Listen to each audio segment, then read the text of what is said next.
Hello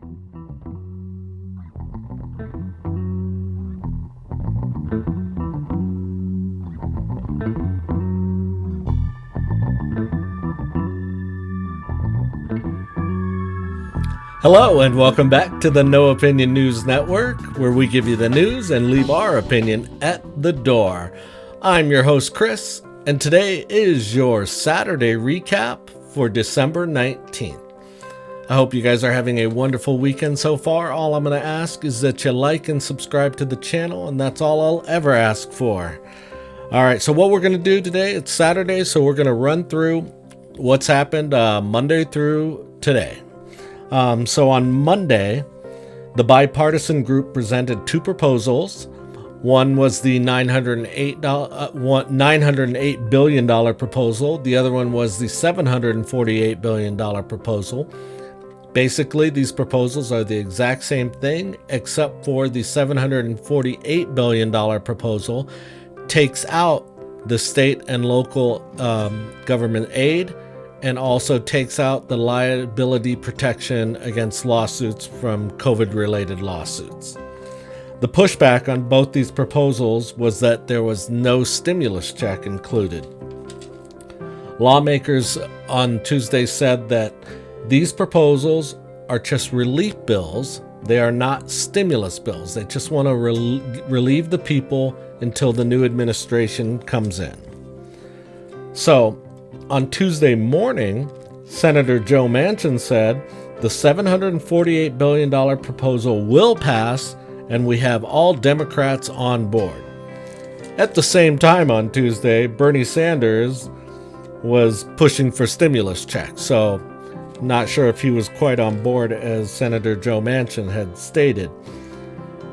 But also on Tuesday, President Trump started calling out for a larger stimulus check. So now we're moving on to Tuesday afternoon. So that was just during the daytime on Tuesday. So Tuesday afternoon, Mitch McConnell had an urgent press conference and said, we have to put state and local aid as well as liability protection aside so we can pass this before Christmas. And we are not leaving until we are done.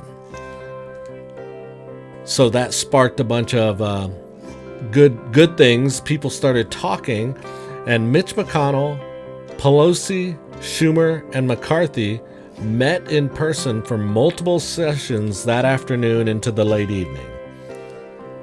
They met for an hour at 4. They took a break for dinner. They met again for an hour and 10 minutes at 7:30 at night.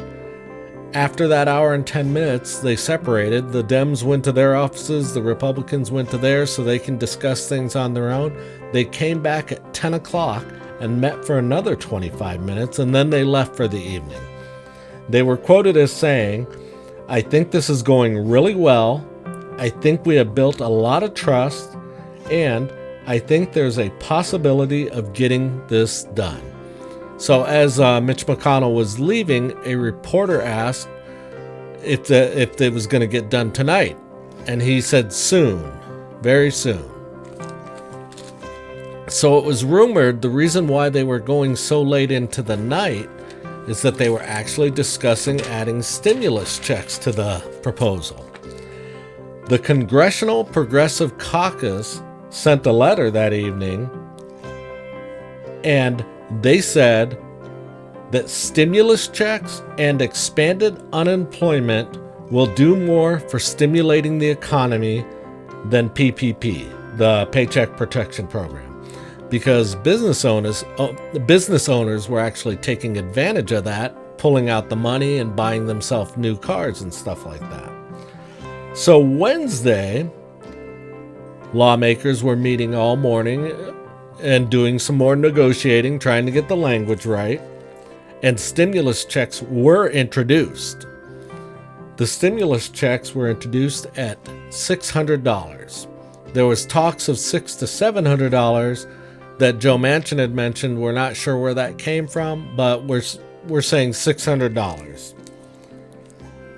There was also rumors that the government might have to do another stopgap so that they wouldn't have a government shutdown on Friday night, and they wanted to do a stopgap until Sunday at midnight.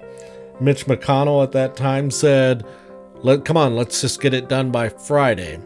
Also on that day, McConnell, Pelosi, McCarthy, and Schumer agreed not to leave until they have an agreement done.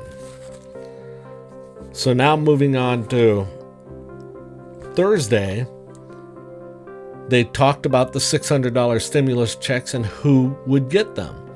They had said that $600 for all adults and $600 for each dependent. Unlike the last time, if you had a college-age dependent, you didn't get one. This time, if you had a college-age dependent, you would get extra for that college-age dependent. The jobs report also came out, and this is on Thursday, and it didn't look good. An additional 1.4 million people filed for unemployment. So that doesn't look good for the economy, but it does look good in order for them to hurry up and get this done, because now, it's more proof that the economy is not doing as good as they think it's doing at this time. Then Friday, President Trump demanded a $2,000 stimulus check, but his team pulled him aside and let him know that these negotiations were fragile. Anything trying to insert into what they're talking about already may be the straw that breaks the camel's back, and the deal falls through. So he backed off and just went on Twitter later that evening and said the stimulus talks are moving forward and should be done soon.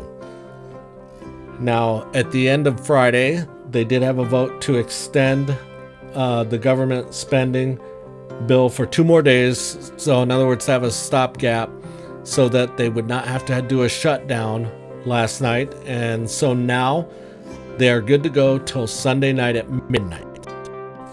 So a quick recap on what's going on there.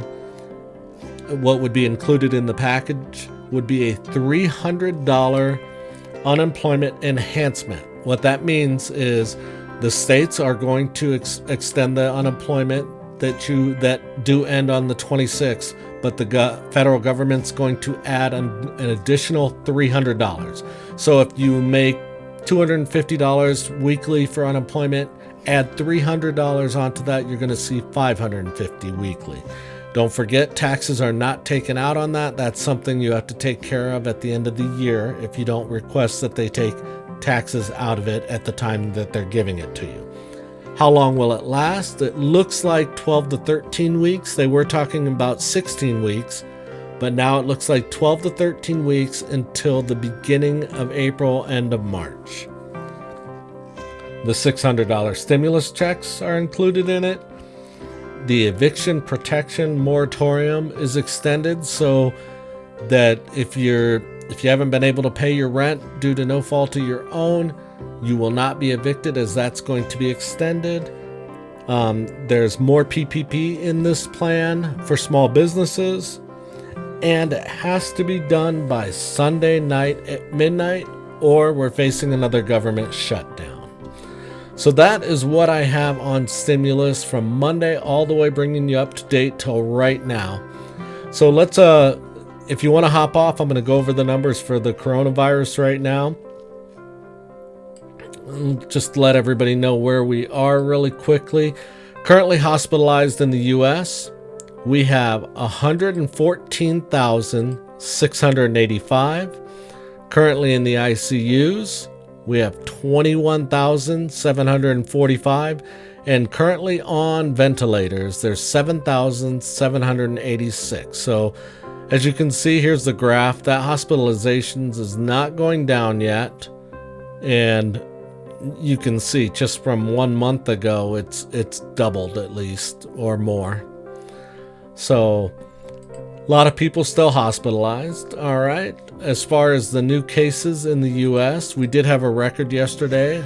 254,680 new cases yesterday. We are averaging 222,672 a week.